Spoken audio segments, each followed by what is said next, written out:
दोस्तों नमस्कार।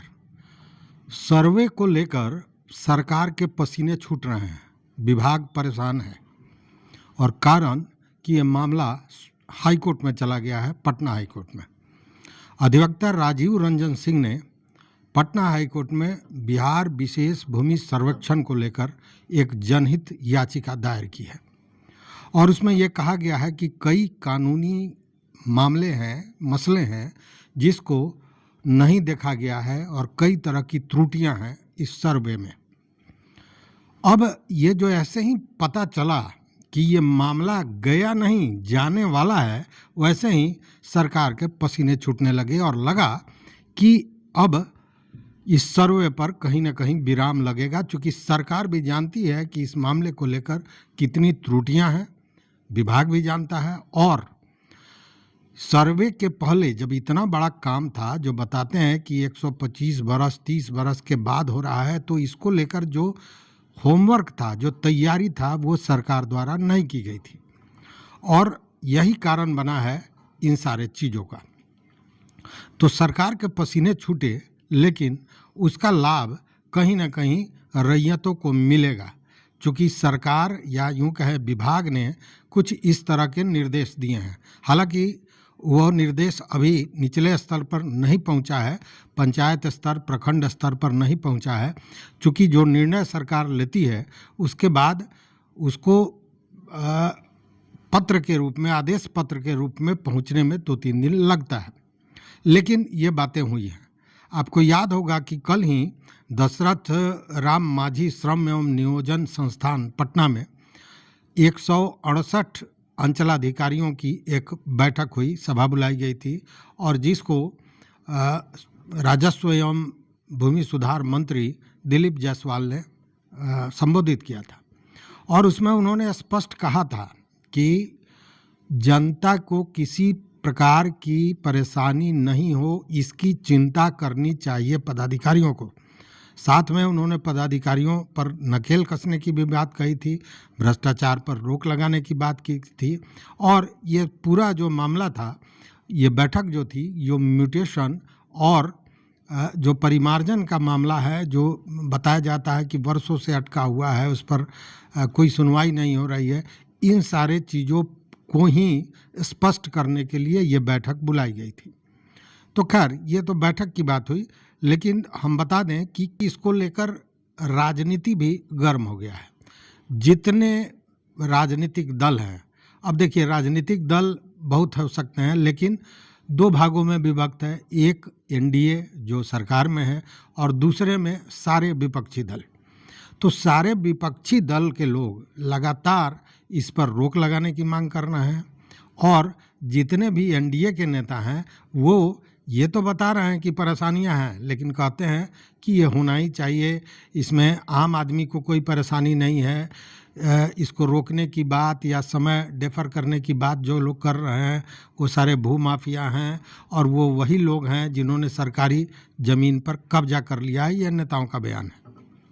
लेकिन मैं आपसे एक प्रश्न पूछना चाहता हूँ। आपके अगल बगल में निश्चित रूप से कोई ना कोई नेता रहता ही होगा। अब आप जरा सोचिए कि अगर यह भूमि सर्वेक्षण का काम जो आम आदमी के लिए किया गया, इसको अगर केवल नेताओं और उनके संबंधियों से जुड़े हुए जितने ज़मीन हैं उनका सर्वेक्षण कर दिया जाए, तो मुझे लगता है कि 30-40% मामले ऐसे ही निपटारे हो जाएंगे उसके। क्योंकि सबसे बड़े अतिक्रमणकारी अगर कोई लोग हैं तो वो लोग हैं जो राजनीति से जुड़े हुए हैं और अपना दबदबा, अपना प्रभुत्व कायम करके पदाधिकारियों पर, और पदाधिकारी जो भ्रष्ट हैं वो तो इस तरह का मौका खोजते हैं कि नेताओं को खुश करने का मौका मिले, क्योंकि वही उनके फिर बाद में संरक्षक बनते हैं। तो कहने का मामला यह है कि ये राजनीतिक भले मामला हो, लेकिन सर्वे कितना ज़रूरी है यह भी सरकार ने बताया है और बात भी सही है कि सर्वे अति आवश्यक है। लेकिन इसकी मूल समस्या जो है उस पर सरकार ने होमवर्क नहीं किया। मूल समस्या क्या है? मूल समस्या है खतियान। अब देखिए कि खतियान में 3 पुश्त ऊपर, 4 पुश्त ऊपर जो पूर्वज हैं उनके नाम से खतियान बना हुआ है।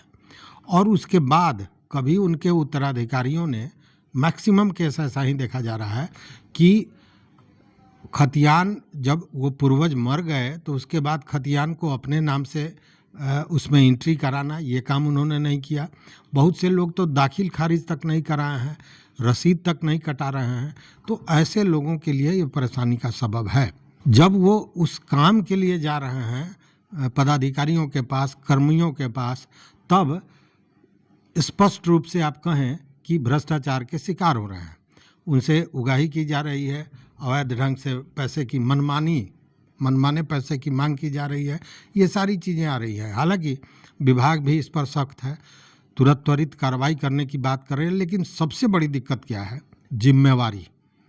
अगर किसी सीओ ने, किसी कर्मी ने मेरे ज़मीन को किसी और के नाम पर गलत ढंग से कर दिया तो उसकी जिम्मेवारी तय नहीं की जाती है। हम अपील में जाएंगे, हम न्यायालय में जाएंगे, हम वर्षों लड़ेंगे, फिर ज़मीन मुझे मिलेगा। चूँकि ज़मीन मेरा है तो अंत में न्यायालय तो न्याय देगा, ज़मीन मिलेगा। बहुत से मामले में कागज़ों की कमी के चलते, साक्ष्य की कमी के चलते ज़मीन हाथ से निकल भी जाता है। लेकिन जो ये गलत काम करता है उसकी जिम्मेवारी तय नहीं होती है। और ये तब तक, ये भ्रष्टाचार और ये कागज़ों की हेराफेरी तब तक चलेगी जब तक जिम्मेवारी तय नहीं होगा। अब मान लीजिए कि कोई व्यक्ति कस्टोडियन है किसी दस्तावेज का, कोई पदाधिकारी, और उस पता चलता है कि उस जो खतियान, मान लीजिए कि खतियान है उसके पास, और पता चलता है कि खतियान का 3 पन्ना गायब हो गया। और गायब क्यों हो गया? तो कोई न कोई भूमाफिया या उस तरह का व्यक्ति जो ज़मीन में हेराफेरी करने वाला है, उसने कुछ ले देकर उस पन्ने को ही गायब कर दिया कि ज़मीन किसका है वो साक्ष्य ही मिट जाए। तो ऐसे जो पदाधिकारी हैं या ऐसे जो कस्टोडियन हैं या वैसे पदाधिकारी जिन्होंने गलती की है, उसकी जिम्मेवारी तय जब तक नहीं होगी तब तक ये मामला नहीं जाएगा। अब देखिए, जिम्मेवारी की बात आई तो मैं आपको बता दूं कि ये जो हाई कोर्ट में मामला गया है, यह भी जिम्मेवारी का ही मामला है। चूँकि राजीव रंजन सिंह जो अधिवक्ता हैं, जिन्होंने जनहित याचिका दायर की है हाई कोर्ट में, उन्होंने बाज़ाब्ता राजस्व एवं भूमि सुधार विभाग के जो सचिव हैं, चीफ सेक्रेटरी हैं, उनसे और एसीएस से, अपर मुख्य सचिव से पत्र देकर कुछ चीज़ों की जानकारी मिली थी। और जो त्रुटियां हैं उनके विषय में उन्होंने बताया था कि इस विषय पर क्या कर रही है विभाग और किस तरह इसका निराकरण होगा। लेकिन उस पत्र का कोई जवाब नहीं आया। मतलब कि विभाग ने अपनी जिम्मेवारी का निर्वहन नहीं किया। और जब जवाब नहीं आया तब अधिवक्ता महोदय को लगा कि ये इस तरह तो जो परेशानियां हैं, जो भ्रम है, जो त्रुटियां हैं, उसके विषय में विभाग कुछ सोच ही नहीं रहा है। तो अंततः उनको हाईकोर्ट जाना पड़ा। अब मैंने जो कहा कि हाईकोर्ट की बात सुनते ही विभाग के कान खड़े हो गए और पसीने छूटने लगे। तो वो मैं इसलिए कह रहा हूँ कि आपको याद होगा, देखिए बुधवार को ये याचिका दायर हुआ है और बुधवार को ही मैंने जो वीडियो बनाया था उसमें ये कहा था, हालांकि उस समय तक पूरी जानकारी तो नहीं थी कि किसने याचिका दायर किया, लेकिन ये जानकारी मुझे मिल चुकी थी कि याचिका दायर हो रही है। और मैंने अपने वीडियो में बताया भी था कि मामला हाई कोर्ट में चला गया, शायद मंगलवार को ही।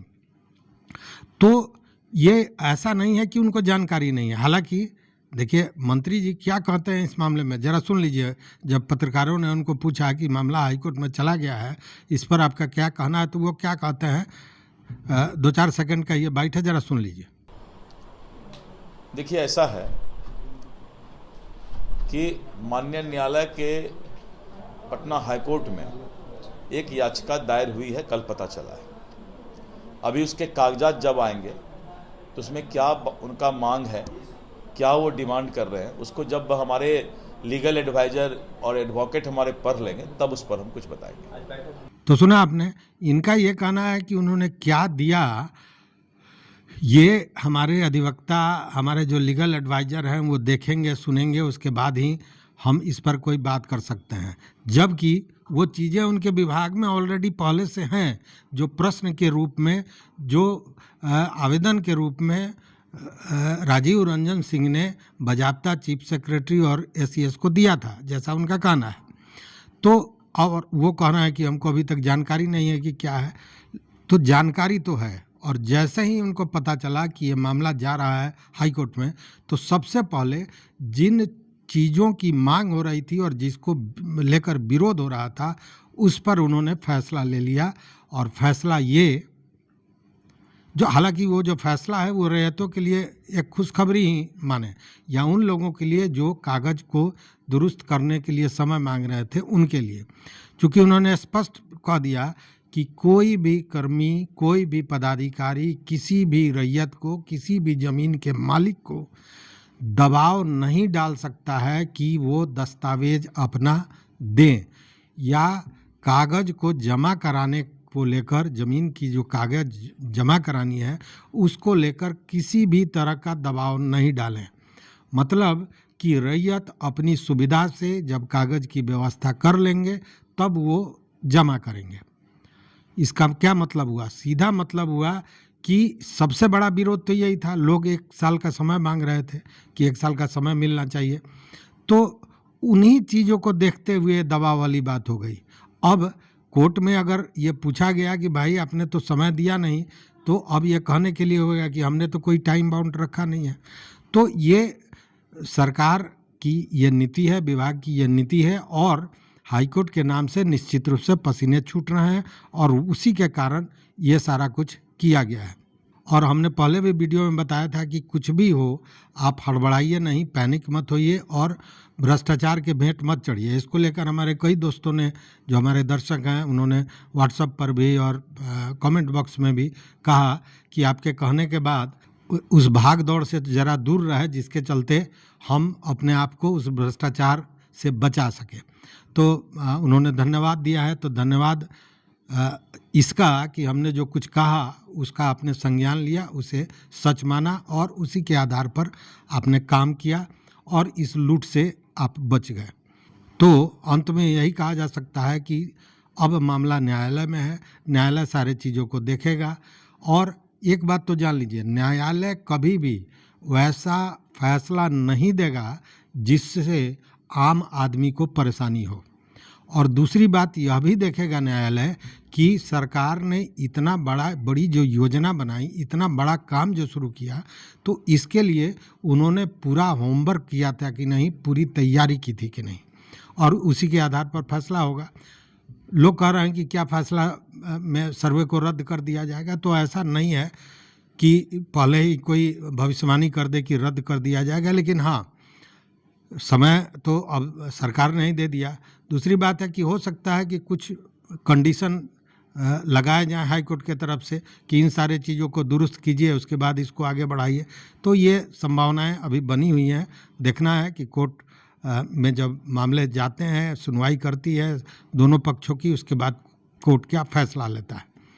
तो यही है इस मामले का अपडेट। दोस्तों, अगर चैनल को अब तक आपने सब्सक्राइब नहीं किया तो सब्सक्राइब कर लीजिए, लाइक कीजिए, वो घंटी जैसी आकृति दबा दीजिए, ताकि जो हम अपडेट दें वो आप तक सबसे पहले पहुंचे। देखते रहिए मत अभिमत। हमारा साथ देने के लिए बहुत बहुत धन्यवाद, बहुत बहुत धन्यवाद।